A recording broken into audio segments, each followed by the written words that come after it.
सो आज है day 5 of making pathfinder visualiser और आज हम लोग इंप्लीमेंट करेंगे एक बहुत ही ऑसम एल्गोरिदम बीएफएस यानी ब्रेथ फर्स्ट सर्च एल्गोरिदम, जो कि हमारा पहला पाथ फाइंडिंग एल्गोरिदम होगा इन सारे एल्गोरिदम्स के अंदर से।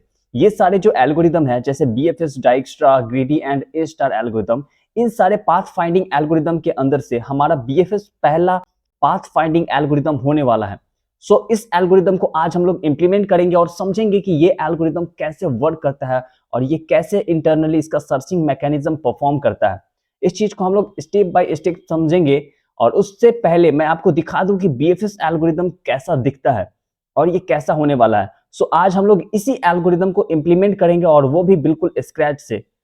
चलते हैं अपने फोल्डर के अंदर app.js के अंदर और इस चीज को इंप्लीमेंट करते हैं। इससे पहले मैं बता दूं, इसके पिछले वाले वीडियो में मैंने एक एल्गोरिदम लिखा था जो कि था मेड जनरेशन एल्गोरिदम, यहाँ पे दिख रहा होगा आपको कॉल। अभी के लिए मैं फिलहाल इसके कॉल को ऑफ कर देता हूं और अपना पूरा फोकस देंगे इधर पाथ फाइंडिंग एल्गोरिदम के ऊपर।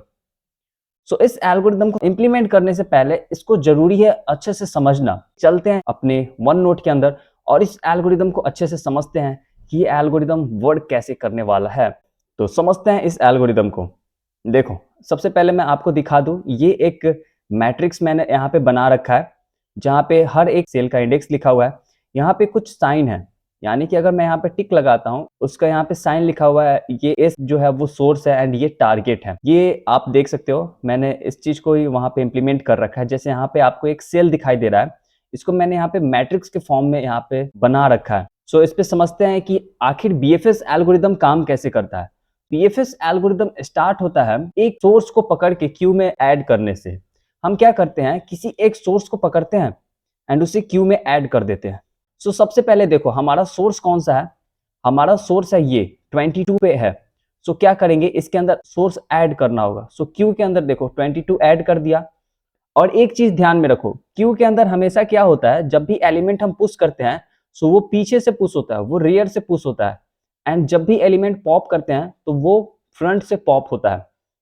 हमने सोर्स को क्यू के अंदर रखा है और यहाँ पे मार्क कर देंगे कि हाँ ये क्यू हो चुका है।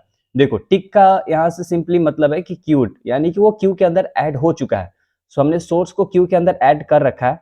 अब क्या करेंगे, बीएफएस में एक ही स्टेप होता है, वो क्या कि किसी भी एलिमेंट को क्यू के अंदर से पॉप करो, यानी कि उससे विजिट करो। हमने 22 को विजिट किया एंड क्या करेंगे, 22 से पूछेंगे अब बताओ आपके नेबर्स कौन कौन है। देखो 22 के नेबर्स कौन कौन है, इसके सराउंडिंग में कौन कौन सेल है जो 22 के नेबर्स है। आप देख सकते हो ये चारों 22 के नेबर्स है। क्या करते हैं, हम क्यू के अंदर से एक एलिमेंट निकालते हैं एंड उससे पूछते हैं कि आपके नेबर्स कौन कौन है एंड देन उसके नेबर्स को क्यू में पुश कर देते हैं और मार्क करते चलते हैं कि हाँ ये सारे भी क्यू में पुश हो चुके हैं। ये भी क्यूड हो गया, ये भी क्यूड हो गया, ये भी और ये भी। हम लोग इस चीज को पूरा ड्राई रन से समझेंगे, एकदम बेसिक से। हमने किन किन को इसके अंदर पुश कर दिया, सबसे पहले 12 है, देन उसका 23, उसके बाद है 32 एंड 21। हमने इसके चारों एलिमेंट को पुश कर दिया। अब क्या करेंगे, ये प्रोसेस बार बार रिपीट होते रहेगा जब तक हम टारगेट तक पहुंच ना जाए, जब तक हम टारगेट को विजिट ना कर ले। अभी तक हमने सिर्फ सोर्स को विजिट किया है। अब क्या करेंगे, यहाँ पे 12 को यहाँ से विजिट करेंगे। हमने 12 को विजिट किया और पूछेंगे क्या 12 मेरा टारगेट है, नहीं है। क्या करो, 12 के जितने भी यहाँ पे नेबर्स है उन नेबर्स को क्यू में खड़ा कर दो। 2 के यहाँ पे ध्यान देना, 12 के कौन कौन नेबर्स है, एक तो है 2, एक 13 और एक है 22। बट यहाँ पे गौर करो 22 ऑलरेडी विजिट हो चुका है। हम उन एलिमेंट को क्यू के अंदर नहीं डालेंगे जो पहले से क्यू के अंदर प्रेजेंट है, जो यहाँ पे मार्क है, मार्क यानी क्यू के अंदर प्रेजेंट है। उन एलिमेंट को हमें अवॉइड करना है। दो बार किसी एलिमेंट को क्यू के अंदर पुश करने का क्या मतलब है, कोई सेंस ही नहीं बनता है। यहाँ पे 22 को छोड़कर क्या करेंगे, इन तीनों को क्यू के अंदर क्यूड करेंगे, पुश करेंगे। एक है 2, एक है 13 और एक है 11। जल्दी से यहाँ पे पुश भी कर लेते हैं, 2, 13 और 11 है। देखो क्यू में हमेशा पीछे से ही पुश होता है, 2, 13 एंड 11। एंड इसके बाद देखो सेम प्रोसेस यहाँ पे रिपीट होते रहेगा। 23 को विजिट किया, अब 23 से पूछेंगे आपके नेबर्स कौन कौन है। 23 पे भी गौर करना, 23 के नेबर्स कौन कौन है बताओ तो जरा। सो 23 के नेबर्स यहाँ पे 4 है, एक है 13, एक है 24, एक है 33 और एक है 22।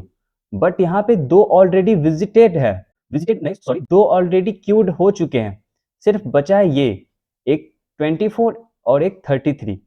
सो क्या करेंगे, इन दोनों को भी मार्क कर लेते हैं, नेबर को भी क्यूड कर देते हैं। टिक करने का मतलब है इसे क्यू में डाल दिया गया है। सो एक 24 है एंड सेकेंड 33 है, 33। अब बारी है 32 का। सो 32 को पॉप किया, यहाँ पे विजिट कर दिया 32 को, और 32 से पूछेंगे कि अब आपके नेबर्स कौन कौन है। सो देखो, अब 32 के नेबर्स एक ऊपर रहा, एक राइट में रहा, एक बॉटम एंड एक लेफ्ट में। बट हम सिर्फ उन्हीं को कंसिडर करेंगे जो अभी क्यूड नहीं है। सो अभी दो ही एलिमेंट ऐसे हैं जो क्यूड नहीं है। सो इन दोनों को क्यूड करना है। सो 42 को क्यू किया एंड 31 को क्यूड किया। क्यू के अंदर पुश कर देते हैं इन दोनों को। सबसे पहले किनको पुश करना है, 42 एंड देन है 31। सो अभी तक इतना कर लिया। अब फिर से यही चीज देखो, एक ही टास्क यहाँ पे बार बार रिपीट करना है। क्यू में से पॉप करना है, उसे विजिट करना है, विजिटेड मार्क कर देना है इधर। एंड अगर वो एलिमेंट टारगेट नहीं है, क्या 21 टारगेट है? नहीं है, देन क्या करो, उनके नेबर्स को इंक्लूड कर लो क्यू के अंदर। सो बताओ अब भाई 21 के नेबर्स कौन कौन है। सिंपली देखो, ये क्या है, जैसे कि आप देखो, आप किसी सिटी में हो और आप सिर्फ एक बंदे को जानते हो, सोर्स को जानते हो, और उसके अलावा किसी को नहीं जानते हो, लेकिन आपको टारगेट को ढूंढना है।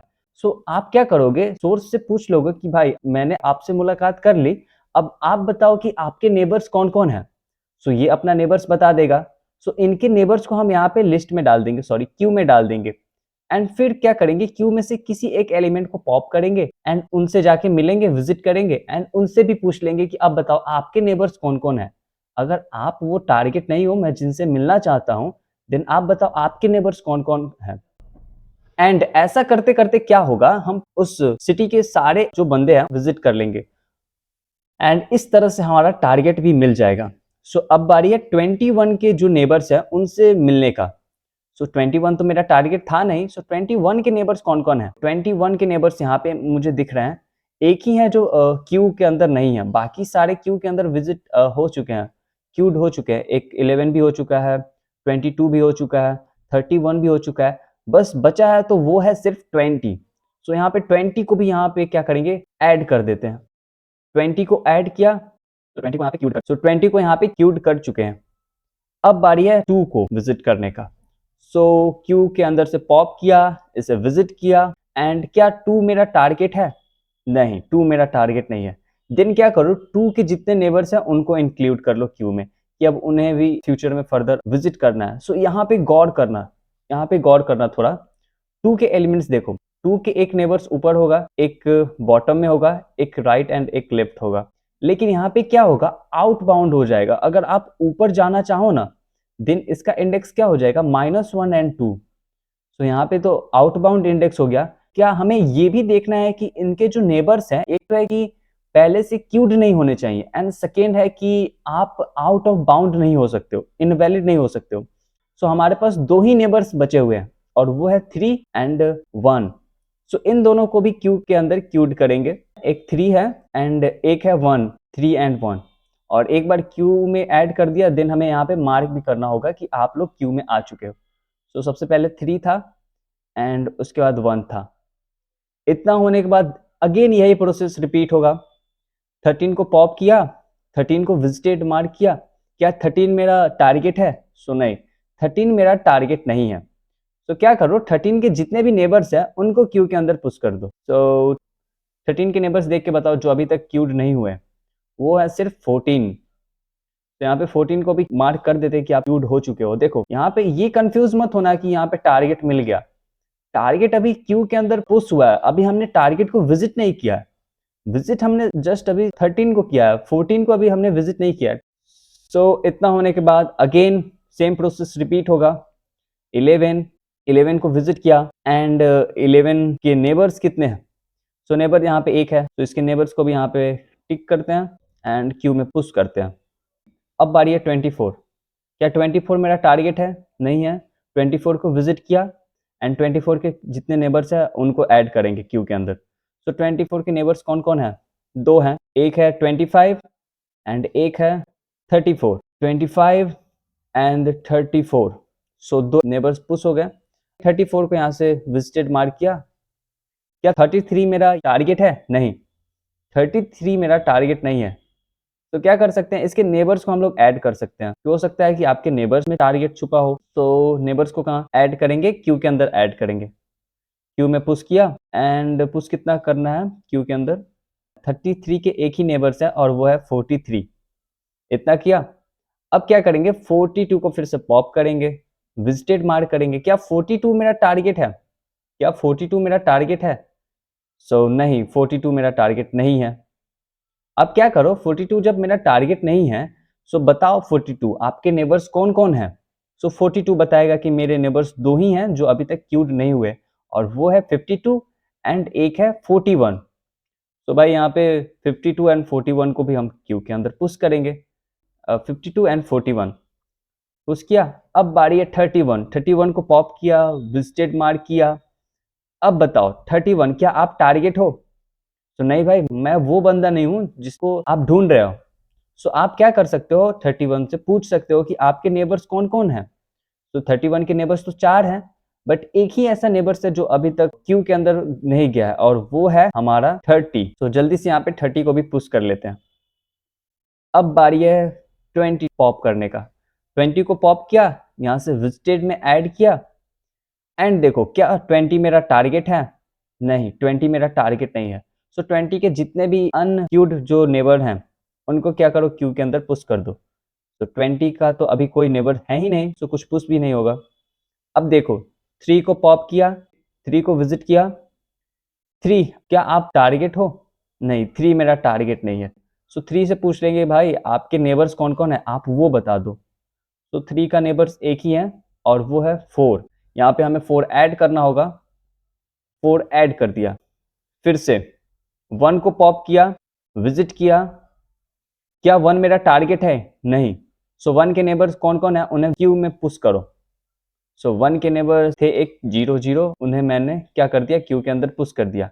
अब देखो 14 को पॉप किया, विजिट किया। क्या ये टारगेट है? सो हाँ, 14 मेरा टारगेट है और आपने टारगेट को फाइंड कर लिया। और देखो ऐसे ही बीएफएस एल्गोरिदम वर्क करता है। अब बताओ क्या मुझे इन सारे को विजिट करने का जरूरत है? ऑलरेडी नहीं है, मैंने अपना टारगेट फाइंड कर लिया है और मैं यहीं से वापस लौट जाऊंगा, यहीं से मेरा लूप खत्म हो जाएगा।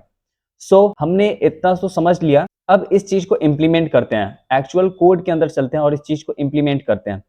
एक मेथड लिख देते हैं, फंक्शन BFS, जिसके अंदर क्या होगा, सबसे पहले एक हमें क्यू बनाना होगा।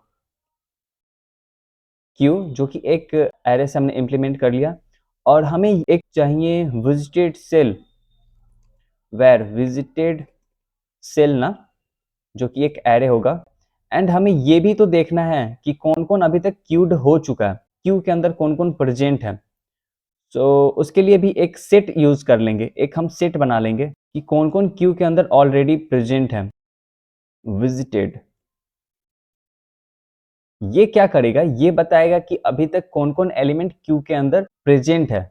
सो स्टार्ट में क्या करते हैं, सबसे स्टार्ट में हमारा फर्स्ट स्टेप यही होता है कि क्यू के अंदर सोर्स को पुश करना।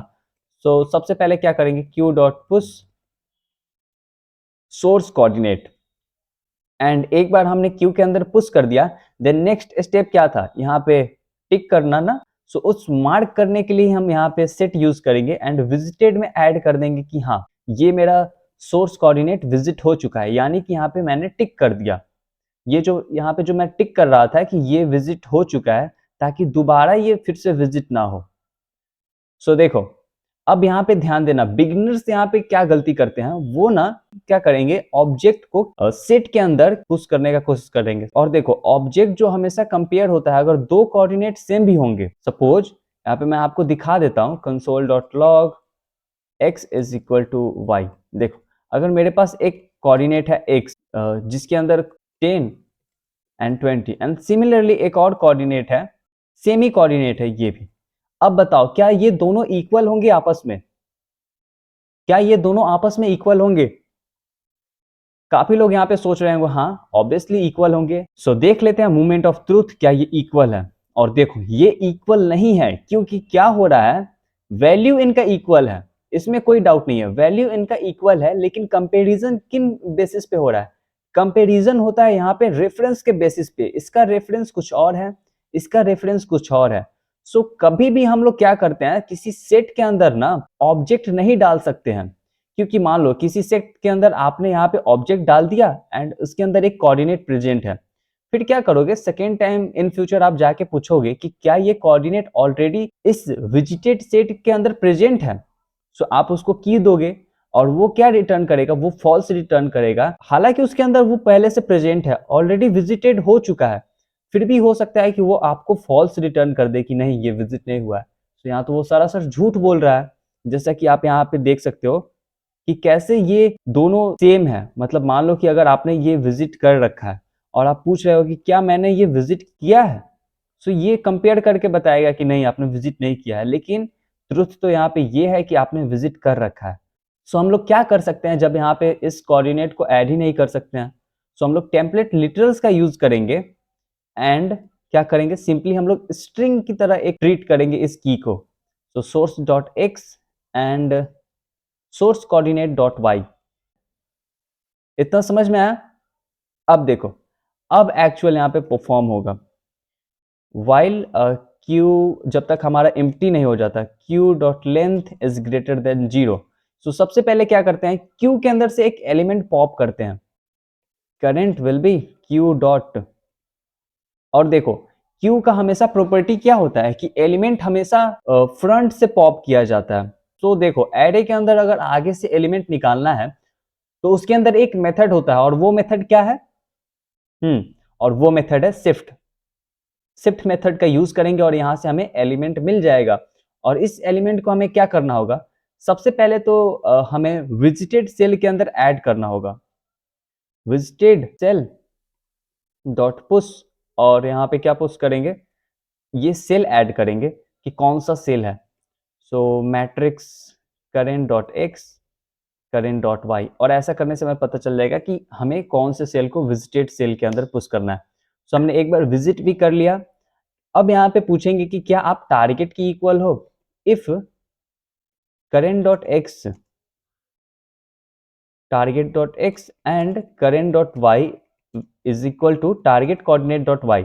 अगर ऐसा है देन आप रिटर्न कर जाओ, आपने यहाँ पे टारगेट फाइंड कर लिया है, फाइंड द टारगेट। अगर ये टारगेट की इक्वल नहीं है देन क्या करते हैं, इससे पूछते हैं कि आपके नेबर्स कौन कौन है।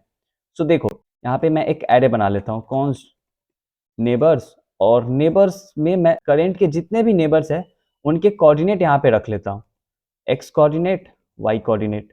तो एक्स कोऑर्डिनेट में current dot x, y coordinate में करेंट डॉट वाई, और इसके 4 नेबर्स होंगे ना, एक होगा अप, एक हो जाएगा राइट, बॉटम, एंड एक क्या होगा, एक लेफ्ट हो जाएगा। सो देखो अगर हमें अप चाहिए, सो करेंट का जो एक्स कोऑर्डिनेट है उसमें से एक माइनस करना होगा, मिल जाएगा अप वाले सेल का कोऑर्डिनेट, एंड राइट का चाहिए देन वाई एक्सिस में +1 करना होगा, बॉटम का एक्स में +1, एंड लेफ्ट करने के लिए वाई में -1। और ऐसा करने से हमें क्या मिल जाएगा, करेंट सेल को मैंने विजिट किया है, उस करेंट सेल के सारे नेबर्स के कोऑर्डिनेट यहाँ से मिल जाएंगे। इतना क्या समझ में आया? और इनके जितने भी नेबर्स हैं उन पे हम इटरेट करते हैं,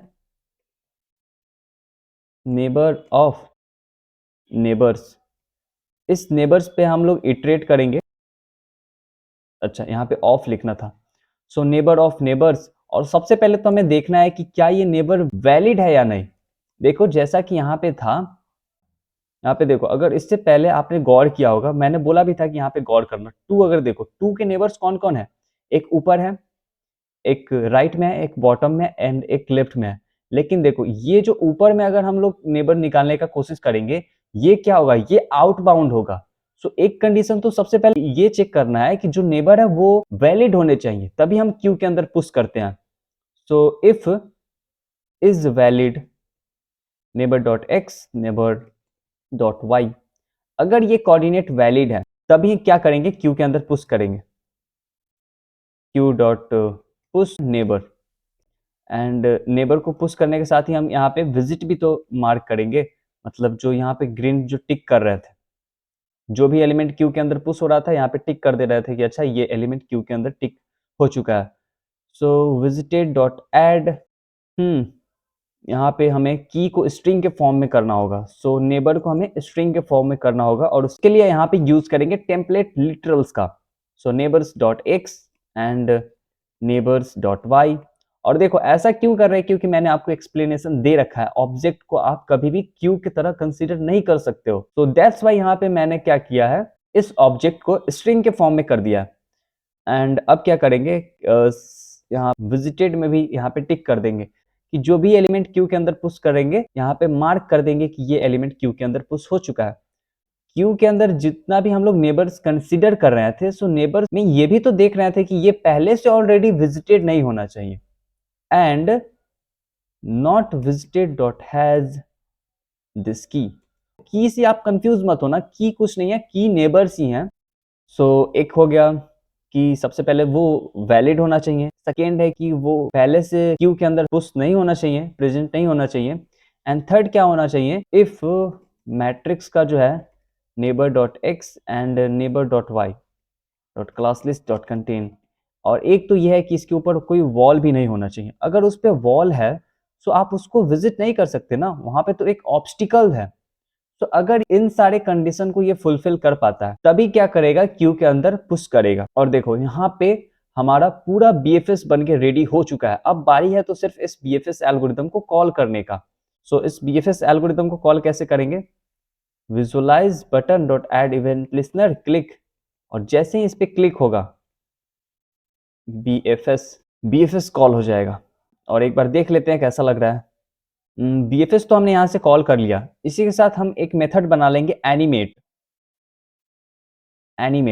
और एनिमेट मेथड क्यों बना रहे हैं, क्योंकि देखो जैसे ही विजुअलाइज पे क्लिक करते हैं ना, एक कितना कूल सा यहाँ पे एनिमेशन देखने को मिल रहा है। और इसी एनिमेशन को यहाँ पे परफॉर्म करने के लिए एक मेथड बना लेते हैं एनिमेट, जो कि क्या करेगा, कुछ एलिमेंट्स लेगा, यानी कि एक इटरेबल्स लेगा एंड उसी के साथ एक क्लास नेम, कि इन सारे इटरेबल्स पे कौन सा क्लास नेम लगाना है। और इन सारे इटरेबल्स पे क्या करेगा, इटरेट करेगा।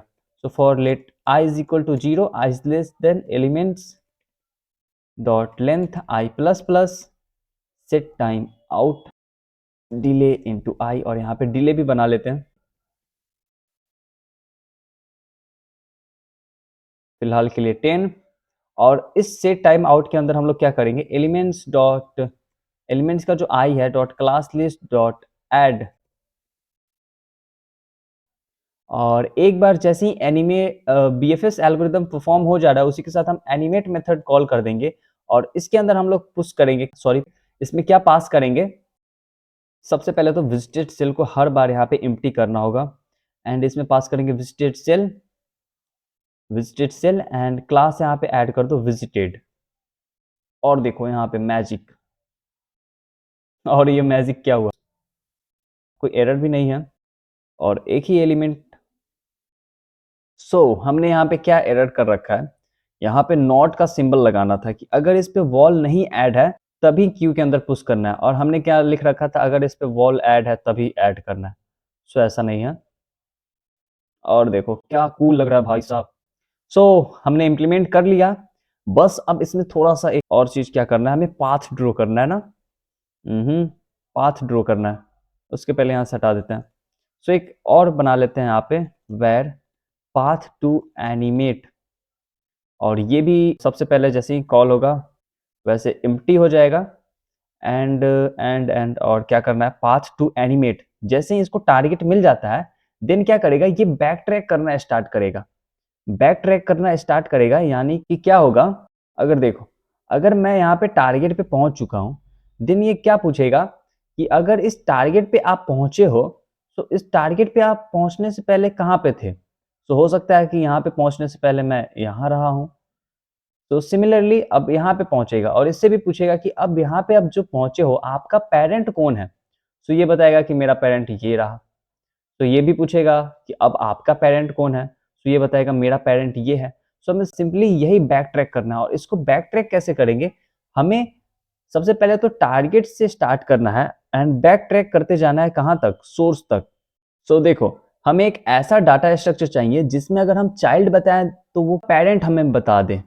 सो कॉन्स्ट हम क्या करेंगे, मैप कर देंगे ना, सभी नेबर्स को मैप कर देंगे उनके पेरेंट के साथ। तो एक मैप बना लेते हैं, इज इक्वल टू न्यू, यहाँ पे parent is equal to new map होता है। तो पेरेंट को मैप करना है, पेरेंट हर किसी का पेरेंट मैप करना है, पेरेंट डॉट सेट। इस की का पेरेंट कौन है, की से मतलब देखो इस नेबर का पेरेंट कौन है। सो पहली बात तो देखो ये किस चीज का नेबर है, ये करेंट का नेबर है। सो इसका पेरेंट करेंट हो जाएगा। यहाँ पे नेबर ना देकर आप चिल्ड्रंस भी सोच सकते हो। अगर ये पेरेंट है सो ये इनके चिल्ड्रंस हुए, और इसी चीज को मैंने यहाँ पे मैप कर दिया। ये जो की है बेसिकली कुछ नहीं, यहाँ इसके चाइल्ड है और ये रहा इसका पेरेंट। हमने पेरेंट भी यहाँ पे कर दिया। अब यहाँ पे क्या करेंगे, एक मेथड लिख लेंगे गेट पाथ, जिसके अंदर हम लोग पास कर देंगे पेरेंट, और यहाँ पे टारगेट कोऑर्डिनेट, कि हमें टारगेट से बैक ट्रैक करते जाना है क्योंकि हम टारगेट तक तो पहुंच चुके हैं। सो यहाँ पे एक मेथड लिखना होगा फंक्शन गेट पाथ, और इसके अंदर हमें मिलेगा एक पेरेंट एंड सेकेंड क्या था, टारगेट। सबसे पहले तो हमें टारगेट मिलेगा, तो क्या करेंगे, टारगेट को पाथ टू एनिमेट के अंदर पुश कर देंगे, पुश मैट्रिक्स। इस टारगेट पे जो सेल है target dot x, target dot y. अब हमें पता करना है कि इसका पेरेंट कौन है, ये कहां से आया था। Const P will be parent of target, parent dot gate, and इसमें हम लोग पास करेंगे टारगेट। लेकिन देखो यहाँ फिर आ गया ना की वाला लोचा। सो हमें क्या करना होगा, टेम्पलेट लिटरल्स का यूज कर लेंगे। ये कब काम आएगा, target dot x and target dot y, और इससे हमें क्या मिलेगा, पेरेंट मिल जाएगा। कि अब बताओ, यहां तक तो हमें पता चल गया, अब आप बताओ कि आप कहां से आए हो। अब देखो यहाँ पे हुआ क्या, ये जो टारगेट आया ये तो कंसिडर कर लिया गया कि आप यहाँ से एक पाथ हो, एंड ये फिर इसी मेथड से पूछेगा कि अब आप बताओ आप कहाँ से आए हो। सो ये बता दिया कि मैं अपने पेरेंट्स से आया हूँ, और फिर यही प्रोसेस कंटिन्यू होते जाएगा recursively. And if not target then return. देखो एक टाइम पे आते आते क्या होगा, सोर्स तक पहुंच जाएगा बैक ट्रैक करते करते, और सोर्स से पूछेगा कि अब कहां से आप आए हो, अब आपका पेरेंट कौन है। सो ये किसी का पेरेंट नहीं है, ये सबका ग्रैंड पेरेंट है और इसका कोई पेरेंट नहीं है। सो यहाँ पे आएगा अनडिफाइंड, और जैसे ही टारगेट अनडिफाइंड आता है आप रिटर्न हो जाओ। सो हमें पाथ टू एनिमेट भी मिल गया। तो एक बार जैसे ही ये कंप्लीट हो जाता है सर्चिंग ऑपरेशन और ये फाइंड कर लेता है इसको, वैसे ही हमें इस पे पाथ भी ड्रॉ कर देना है। तो एनिमेशन कहाँ पे है, if element dot length is equal to if I जो हो जाता है लास्ट, अगर ये last element, and class name अगर क्या है, अगर क्लास नेम विजिटेड है, so console dot log search finished, और देख लेते हैं सर्च फिनिश्ड हो रहा है कि नहीं। सो विजुअलाइज पे क्लिक किया और देखते हैं यहाँ पे मैसेज आ रहा है कि नहीं सर्च फिनिश्ड का। तो जैसे ही यहाँ पे रीच कर रहा है वैसे यहाँ पे आ जा रहा है सर्च फिनिश्ड। तो यहाँ पे कंसोल नहीं करेंगे, यहाँ पे फिर से एनिमेट मेथड कॉल कर देंगे, और इस बारी क्या करेंगे, हमें पाथ ड्रॉ करना है, और यहाँ पे क्लास कौन सा देना है, पाथ। हमें सिंपली यहाँ पे क्या करना होगा, हमने एलिमेंट्स में जो क्लास लिस्ट दे रखा है ना, सबसे पहले विजिटेड, तो सबसे पहले तो हमें यहाँ पे विजिटेड रिमूव करना होगा, उसी के बाद हमें ये क्लास दिखेगा। ये जो पाथ क्लास है हमें तभी दिखेगा जब हम यहाँ से विजिटेड को रिमूव करेंगे।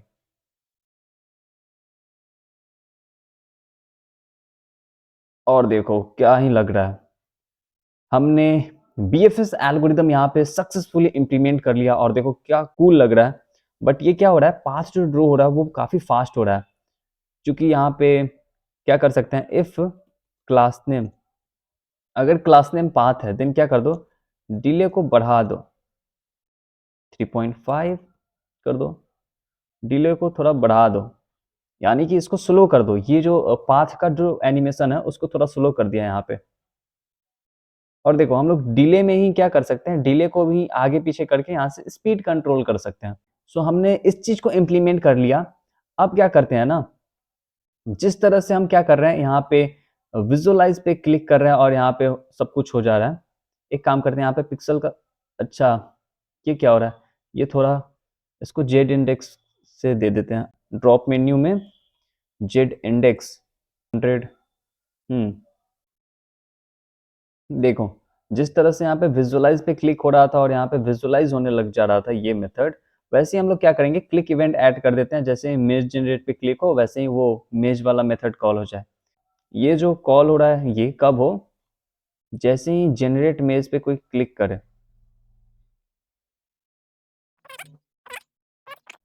जैसे ही जनरेट इमेज बटन पे कोई क्लिक करे और बाकियों को भी आईडी दे देते हैं। तो जैसे ही जनरेट इमेज बटन पे कोई क्लिक करे, app.js के अंदर चलते हैं, सबसे पहले इन तीनों को सिलेक्ट कर लेते हैं, const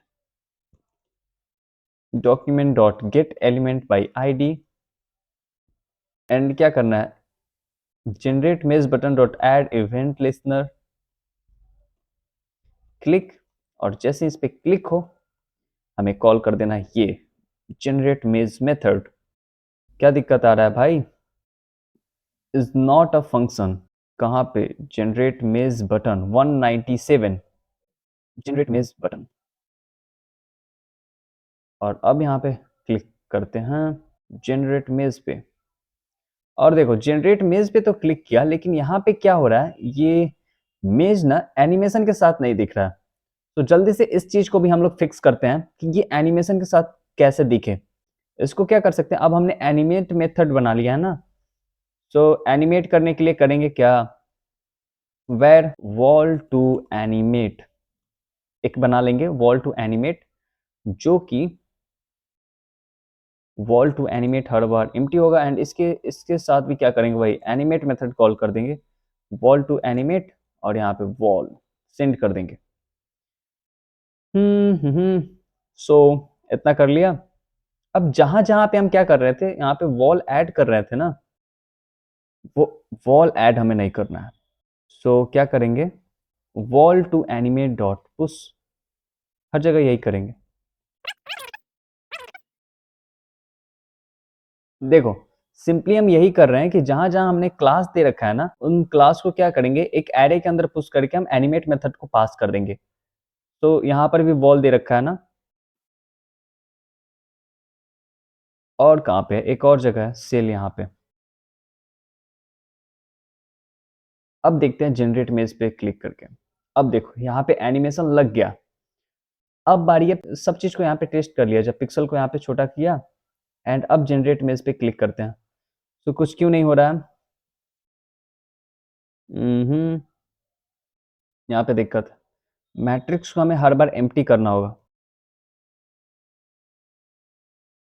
जनरेट इमेज पे क्लिक किया, एंड यहीं से हम क्या करेंगे, पिक्सल को छोटा कर देंगे, पिक्सल को छोटा किया, एंड अब जनरेट इमेज पे क्लिक किया, और फिर से जनरेट इमेज होने लगा। बट यहाँ पे क्या हो रहा है कि जैसे ही जनरेट इमेज पे क्लिक हो रहा है, वैसे ही मेरा सोर्स और टारगेट जो है वो गायब हो जा रहा है।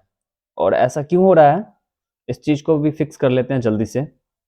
सो देखो हमने यहाँ पे क्या कर रखा है, सोर्स और टारगेट को अलग से जो यहाँ पे सेट कर रखा है। हम क्या करेंगे, हर बार जो यहाँ पे source coordinate and target coordinate है, वो जैसे ही बोर्ड रेंडर होगा उसी समय हमें एक सेट तो करना ही है।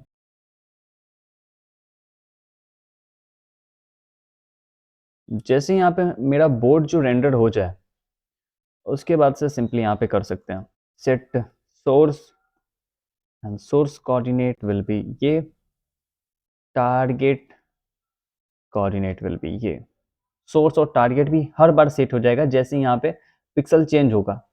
देखो पिक्सल जैसे ही चेंज हो रहा है, हमारा सोर्स और टारगेट कोऑर्डिनेट भी चेंज हो जा रहा है। इतना समझ में आया। तो यहाँ पे क्या करते हैं, पिक्सल को छोटा करते हैं, एंड अब क्या करते हैं, विजुअलाइज पे क्लिक करते हैं। सो देखो ये प्रॉब्लम भी यहाँ पे फिक्स हो गया। अब कोई और प्रॉब्लम दिख रहा है, हमने देखो clear path and clear board के लिए भी मेथड बना रखा था, कुछ ज़्यादा इसमें खास था नहीं, हमें सिर्फ क्लास लिस्ट रिमूव करना था। तो इन दोनों को भी जल्दी से क्लिक इवेंट इन पे ऐड कर देते हैं। देखो मेथड हमने सबके लिए बना रखा है ऑलरेडी, जस्ट हम क्या कर रहे हैं, इन सारे के ऊपर ना क्लिक इवेंट ऐड कर रहे हैं कि जैसे इनके बटन पे क्लिक फायर हो, जैसे ही कोई इवेंट इसके बटन पे हो, वैसे ही हमें क्या करना है, इन जो मेथड है इन्हें कॉल कर देना है। क्लियर बोर्ड और क्लियर पाथ है यहाँ पे, तो इन दोनों को भी क्या करते हैं, सिलेक्ट करते हैं। सबसे पहले तो const clear path button will be document dot get element by id clear path, और एक है clear board। सो इसके लिए यहाँ पे क्या करेंगे, board clear path button dot add event listener click, वैसे ही क्या करेंगे, clear path कॉल कर देंगे और एक clear board।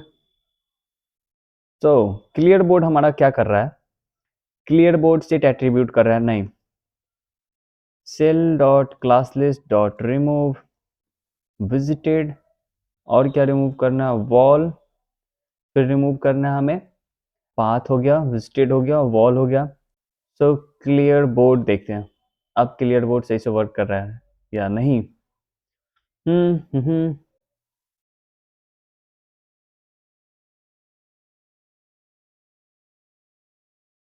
Clear board and देखो क्लियर पाथ क्या करेगा, विजिटेड,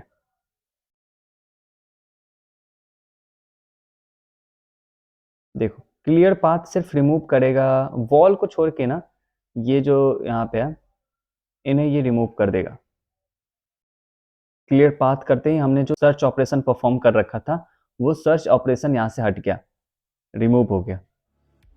अब बाकी क्या रह गया, नेक्स्ट वीडियो में हम आगे के एल्गोरिदम्स को भी इम्प्लीमेंट करेंगे। एंड उसके साथ क्या आप ये कमेंट करके बताओ कि क्या आपको BFS एल्गोरिदम अच्छे से समझ में आया या नहीं। ये जो आज हमने BFS एल्गोरिदम इम्प्लीमेंट किया, क्या ये एल्गोरिदम आपको अच्छे से समझ में आया। तो यही था, मिलते हैं फिर नेक्स्ट वीडियो में।